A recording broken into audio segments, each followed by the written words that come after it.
qualifications. And we'll go and talk about qualifications as well. Um, the resume has to have all of the information about your studies, and don't just mention what you have studied. Also mention what are your projects.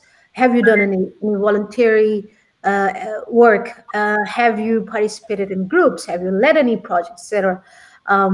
What communities were you a member of, etc.? And have you done something remarkable? For me, the most remarkable thing was delivering a graduation speech by closing it off in the best way possible. And I still remember that. So make sure everything is out there. If you have done voluntary work, mention why you were interested in doing, voluntary work, and what did it brought you for. Because at that time, I do understand, people do not have much experience to talk about, so they can only talk about why they did something and how it helped them, or how it helped the cause, right? And if you have done internships, mention what exactly you're interested in. And by the way, even if you're a student, you always have a chance to say no to bad internships. Never take an internship where you have to make copies for somebody, or where you have to go and scan certain things, or just schedule somebody's, um, interviews or meetings. Do objective internships. Have an objective, what you want to learn from an internship, right? And then mention that on your resume. What were your achievements? There have to be certain achievements that you draw from an internship. Why was it a success for you? And what did it mean to you? And then I think one of the most important things is your about statement, or your summary, or your professional objective. Many people miss that out, and many people, have no clue. Even the most experienced people. I was just talking to somebody who wants to work somewhere as a CFO, which is a chief financial officer, and that guy does not know how to write his about statement. So it's very important to master these things, because you're talking about yourself. Your resume is your marketing tool, so you have to advertise it in the best possible way. You have to put the content out there in the best possible. So your about statement should cover who you are, what you have studied, for example, and what you want to achieve from your work. Never ever write that I'm looking for a professional environment where I can grow my skills. It's a flux statement, doesn't mean anything, and doesn't get you anywhere, right? If your about statement or personal objective is about 4 or 5 lines with most useful information about you, then it's a very good statement, and you should always try to make the most out of that. And if we go above and beyond your about statement, then the most basic things are your professionalism. Like if you're using an email, please make sure that you're not using your university email, because at the end of the day, you're gonna grow and you will have eventually your own personalized emails. So have your name or some elements of your name as your email. For example, if your name is Sana Alam, have Sana.alam, Sana Alam, etc. Don't have fun emails like sometimes I would come up with resumes with very weird emails like transformer underscore blah blah blah. So don't have these emails which can come across very unprofessional. But if a recruiter is really empathetic, he would understand that maybe you're just a student and you don't know how to have proper emails. However, don't take a chance, don't take a risk. So yeah, this is pretty much about resumes and how you have to prepare yourself while you're still a student. I'll move on to certain other things, but I want to give you maybe a Yeah. chance to ask some questions. Yeah, definitely. Just ending up there with talking about university and school in particular. In a lot of fresh graduate, one of the things they are very concerned about even before choosing a university is the idea of that university being an added advantage or having a very large, very meaningful networking um, community that can give them some edge once they out of college. So how does that play in as it relates to, from your experience working with recruiting fresh graduates, how does that play in, especially with university, um, you know, the name or just what it is or the kind of status that university is, how does that play in helping fresh graduate? I'm not asking this question to downplay any institution, but I'm just asking this question from the mind of, some fresh graduate who's Yeah. like, oh, well, I want to go to this school because I think it has a large, alumni community that I can easily get extend my networking abilities. So how does that play in from your experience? Yeah, well, at a certain point, you do give way to the name or the brand of the university or the institute the student has gone to. But I really started to change from that thought process. I usually now do not give much weightage to the institute or the brand that you have studied, but it does add value to your resume. It does add value to your LinkedIn profile because, for example, if I see a lumps graduate from Pakistan or an MIT graduate from another country or a Northwestern University graduate or a Carnegie Mellon University graduate, I'm definitely going to give them a weightage. But at the same time, this gets your resume a bit of a spark. At the end of the day, you have to perform in the interview to get the job, right? Your university name is not going to get you anywhere. Believe me, you will probably fail in the interview. I mean, I'm not saying that people do, but yeah, I mean, you cannot only give the weightage to the university, and that's why I'm trying to say much more emphasize or trying to put much more emphasis on what you do in the university is what matters. You can make the most out of nothing. So even if your university is not the best, look, if you want to go to the best university, try to aim for a scholarship. If you can get a scholarship and if you can finance it, do it. But if you can't finance it, settle for something that is not as brandy and as popular as it would be, but make the most out of it. That's my advice. Yeah. And that brings me to the next question. And I know I encourage people to also leave your question or comments in the chat room, whatever you're watching, whether it's through Meet or through Facebook or YouTube. And I'm definitely going to get your questions to your concern to Sana. But let me just put this one in. So you've been working with a lot of fresh grad and helping them, get employed. What are some of the from your experience, and you already mentioned some of the challenges you face with the resume and those kind of other technical issues. But how does the job market is? One of the issues that always come up is the idea of years of experience. A lot of fresh grad always have this frustration about people are always looking for someone who has 4, 5, 6 years of experience. How has you been? Have you been able to work around that? Well, yes, if you're asking me as a recruiter and what I think of Yeah, people, as a recruiter, yeah, yeah, because I know I've seen a lot of jobs out there, and they always have this 5 years, 2 years. But as a recruiter, have you been able to work around that? yeah, yeah. Well, I have definitely worked my way around that, and I have also worked my way around some different set of qualifications because at the end of the day, um, 10% of weightage is given on your qualification.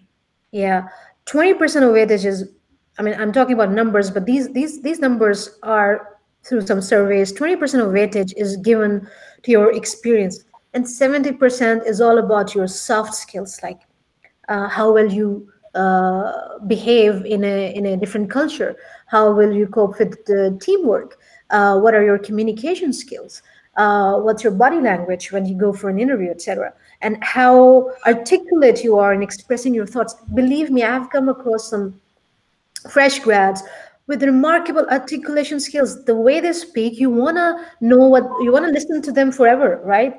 And you want to understand what their experience was studying in certain institute, how they did some internship. So it's all about how you have a communication. You might have nothing, right? But you can make something out of it. For example, you don't have an experience, but make an effort to understand what the job is looking for. Where are your gaps and how would you want to address those gaps, and mention those in the interview, okay, or mention those in a cover letter that you're going to write to the recruiter, or you're going to write to the probable hiring manager that, hey, I want to be a data scientist. However, I don't have an experience, but I'm studying Python, and I'm trying to polishing my understanding of how the algorithms work, how you can do the analytics and present the data, etc. So you try to explain either in a cover letter when you're sending an application, or if you get a chance for an interview, try to address those gaps and how you will make a difference. Also do a search on the employer, like what is the employer about, what's its rating on Glassdoor, what are people saying about it. Try to look at the employer's different team members who are there on LinkedIn for you to have a look and look at their achievements and try to understand the culture. They have their videos over there as well, and try to find a common ground that you can speak about. Like for example, in a cover letter, you can mention that I I really loved the certain social responsibility activities that you guys have done. I've been a volunteer myself, and I will definitely relate to a culture that cares about the society at large. So you can work your way out in getting the attention of the recruiter. And I'm telling you, if the recruiter is really a rock star, really empathetic at the same time, he will pay attention. He will pick up the phone or write you an email, etc. At least a thank you. Yeah. So you working as a recruiter, and I would say it's difficult, and I'm speaking on behalf of maybe a lot of fresh grad, even though I'm not a fresh grad, but I know it's difficult navigating the job market out there and just Yeah. for LinkedIn or whatever job hosting platform that are out there that fresh grad can use. But I want you to speak directly to the benefits of working with a recruitment institution like the one you work with. Um, you know, you currently work with. What is the benefit of having a recruitment institution helping you to navigate this very large and challenging environment? Well, speaking of the job portals out there, they are built to reject people, unfortunately. They have applicant tracking systems, which do some keyword algorithm search, etc., etc. And then the employers can also pick and choose what are the certain parameters that they would want the system to reject the candidates with. So the if you solely, I never found a job solely relying on applicant tracking system. Never in my life did I ever found a job relying on a job portal. So I always had to do the extra effort and reach out to certain people, and share my resume, share my interest in a certain job. And speaking of reaching out to people, that's also very important. Once you do your resume, and I was going to move into this, like how you build your social network in a way that it works for you and it helps you out in your job search. So yeah, speaking of job portals, I don't think that they're built to help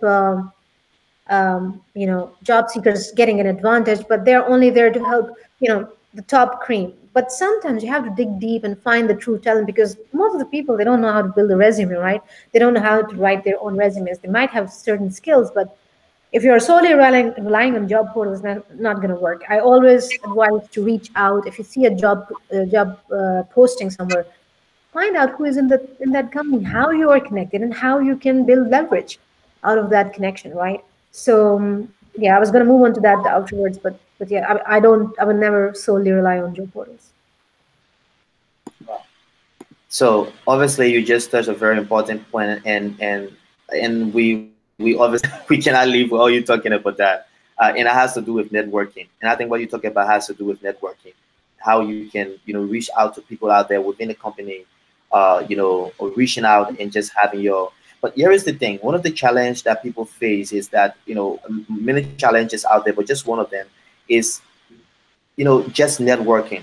A lot of people, don't have the opportunity to get in direct contact with people. Just even though it's a virtual world, you can do that through emails and other things. But that's one of the biggest challenges out there.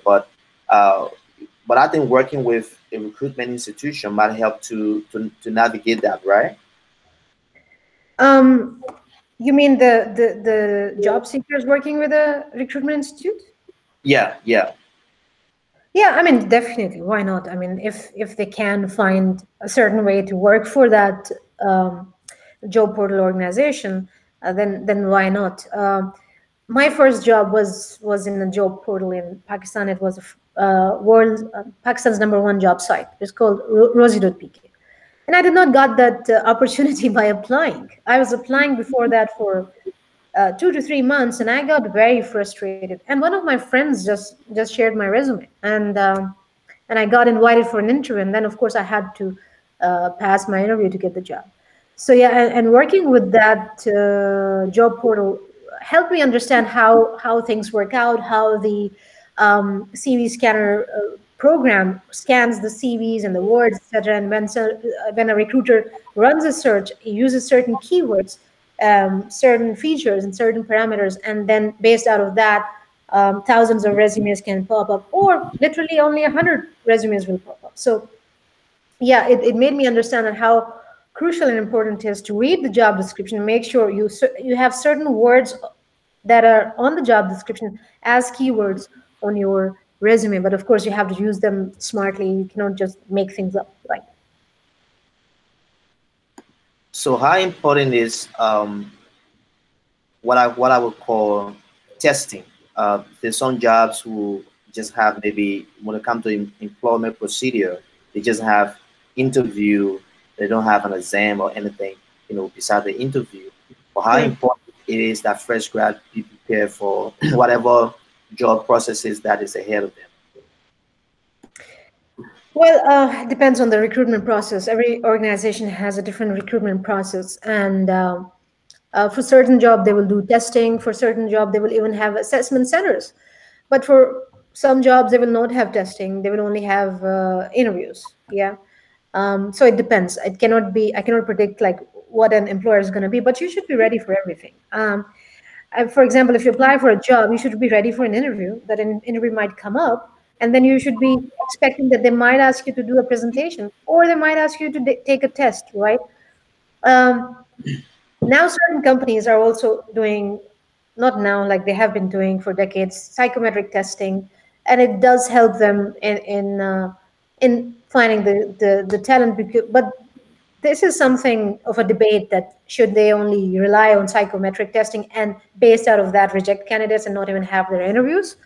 I think it's a debatable area. I will never solely rely on psychometric testing.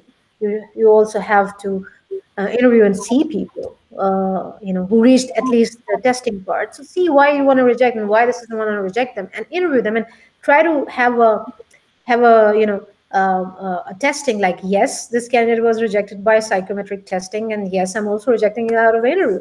Just don't solely rely on the psychometric testing, but as a candidate, as a student, you should be ready for these tests. There are thousands of tests online.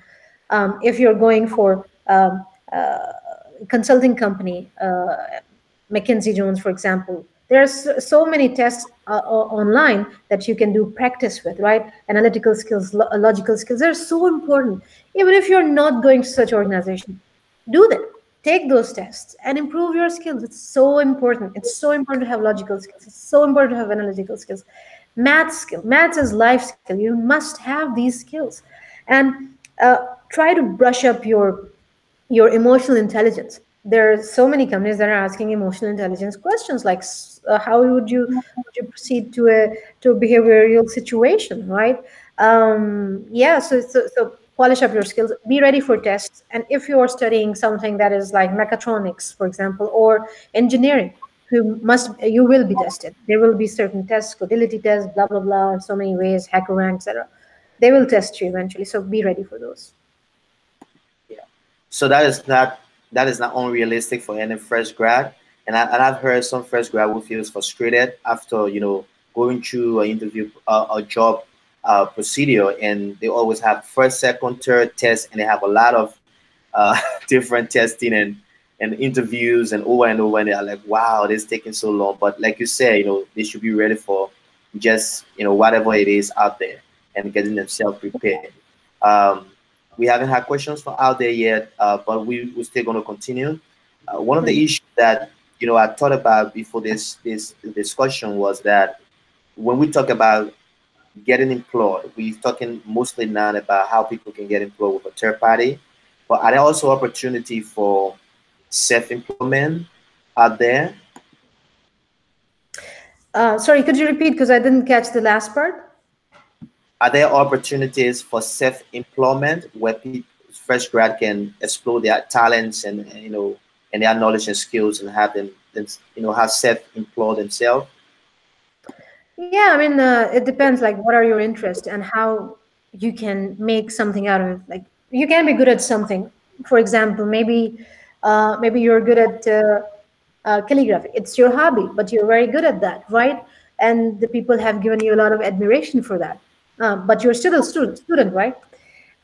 You have a skill, people like it, you think you can sell it and make money out of that, do it. You might be good in um, doing proofreading, for example. So other students have been giving you their work for proofreading, etc. They admire you for proofreading, and maybe they are also giving you some tips or giving you coffee or however the student world works.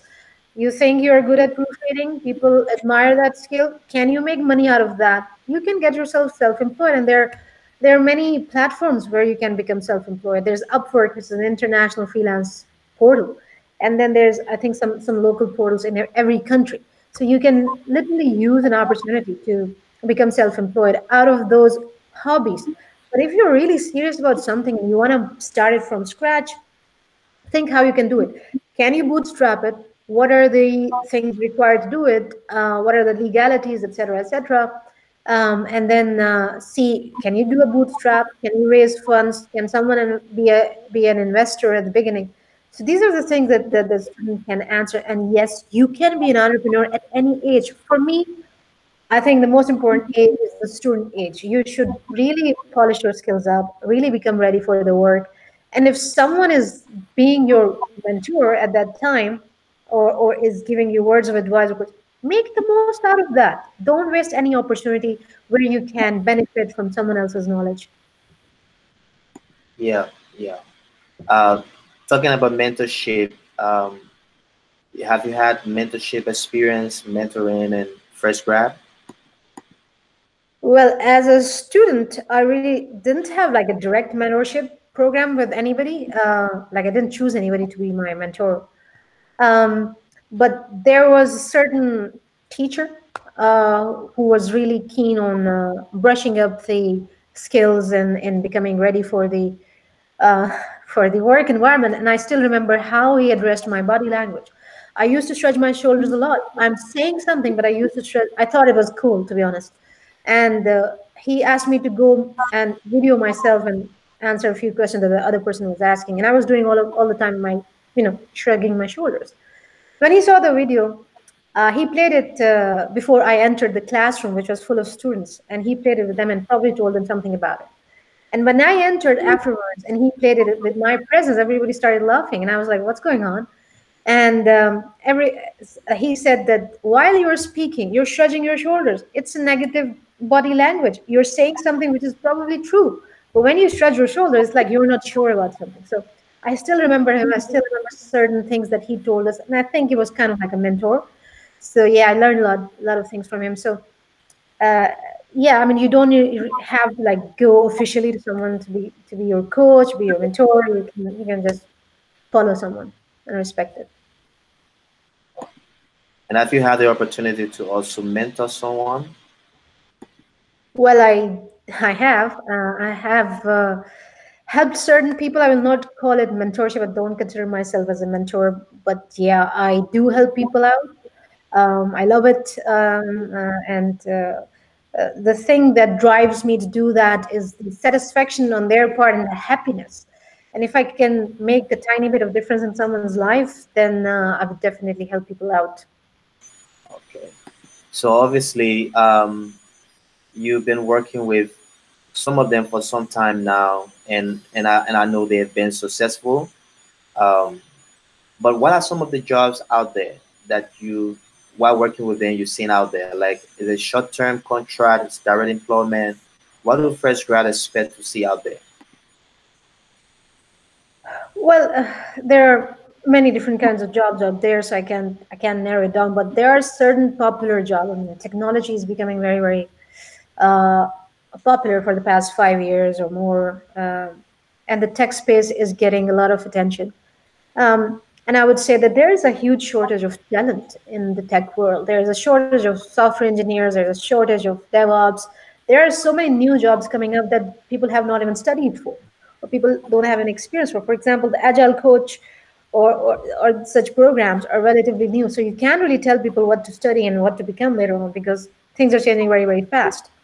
However, if there is any opportunity that is even a short term or a long term opportunity, you should see for yourself, does the job description reflect uh, or is in line with what I want to do? Um, or if the job poster or the employer is an employer that I want to work for. I mean, take your lives in your own hand. Um, uh, don't give up certain things. Don't give up your values. Work for employers you want to work with. Work in a job that you want to grow in.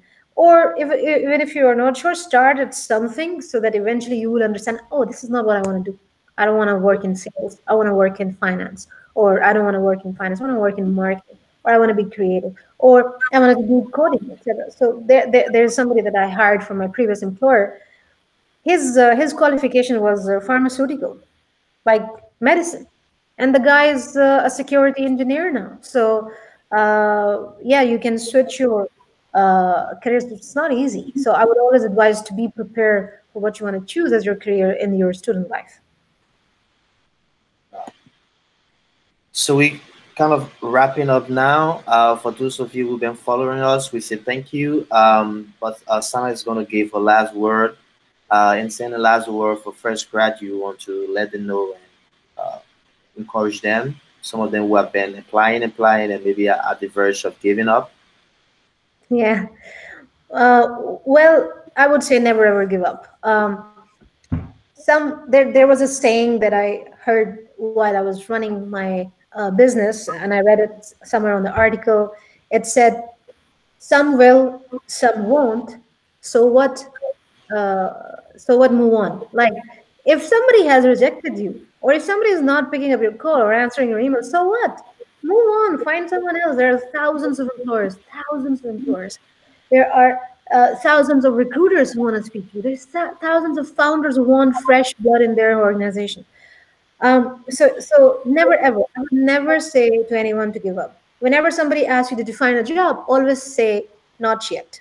Not yet is a positive statement. It means not yet, but I might tomorrow or the day after or later on. Never say no, I didn't find a job, because it's a closing statement. Closes your it's a mindset basically. Have a positive mindset. Exercise, wake up early, sleep in proper timings, right? Eat the right food, so important. Exercising is also very important. And having a proper perspective in your life, being objective in your job search, giving yourself targets on how I'm gonna reach out to someone, how many people I'm gonna reach out to, how many interviews I want in a month. Have a target for yourself. 3 to 5 interviews a month is amazing for a fresh graduate. Give yourself this target. If you're not achieving it, review what's not working out. And honestly speaking, in a half an hour or 40 minutes is not enough for me to cover many aspects. I wanted to cover a lot, but I would say LinkedIn is your gold mine. Really, I really love going through anybody's LinkedIn profile, which has a great, impactful about statement. I was reading a student who is a New York University student still studying, and his about statement, he is ready for the market. He has mentioned what he's studying, why he wants to study that, what kind of market he is looking for, what he wants to do in the future. Man, I want to hire him for something. But yeah, have a complete LinkedIn statement and network. Add people, start adding people, because you will not be able to reach out to anyone unless you have a Prime account or premium account, which is a paid account. So before going to the paid work, connect with your teachers, connect with your peers, connect with the people you know, connect with me, or follow people who can give you a word of advice, right?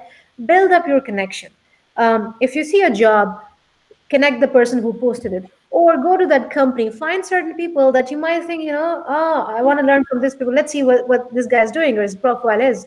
Connect with them, and not only connect, engage. Engagement is the key.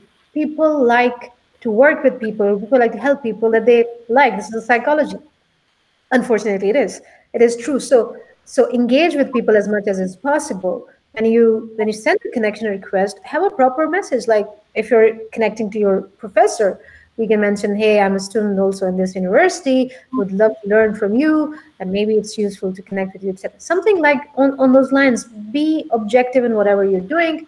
If you see certain articles, engage on the articles by not only liking or not only putting one word statements. have something to say about the article. Engage with the person. People like that and people value that. So as I said, LinkedIn is your gold mine, and never, ever, ever give up. If you feel lost, seek help. Always ask for help, because there are people who are helping people out. There are people you can follow to improve yourself. You can, Google or internet is your friend. If you even don't know how to use that or how to construct that advice, which is sitting on the internet, then reach out to someone who can coach you.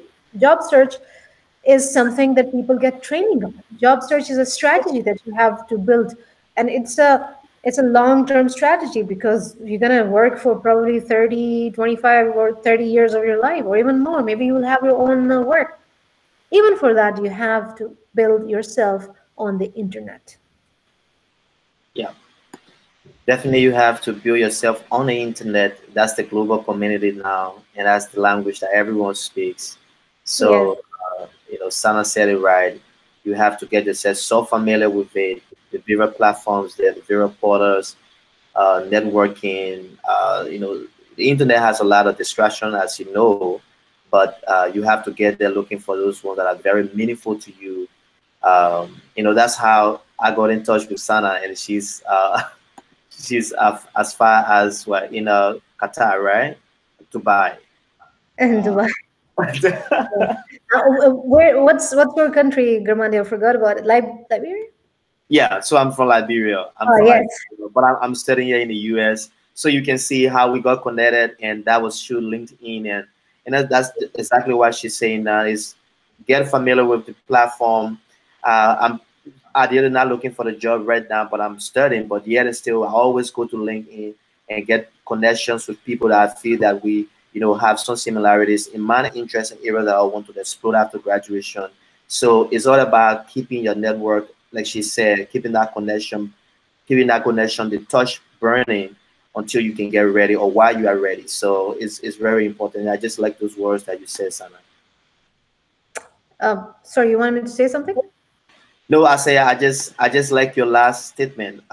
So if you want to say Yeah. something last, fine. But if not, then we can call it a No, close. Thank uh, you. I think I've said as much as possible in a short period of time.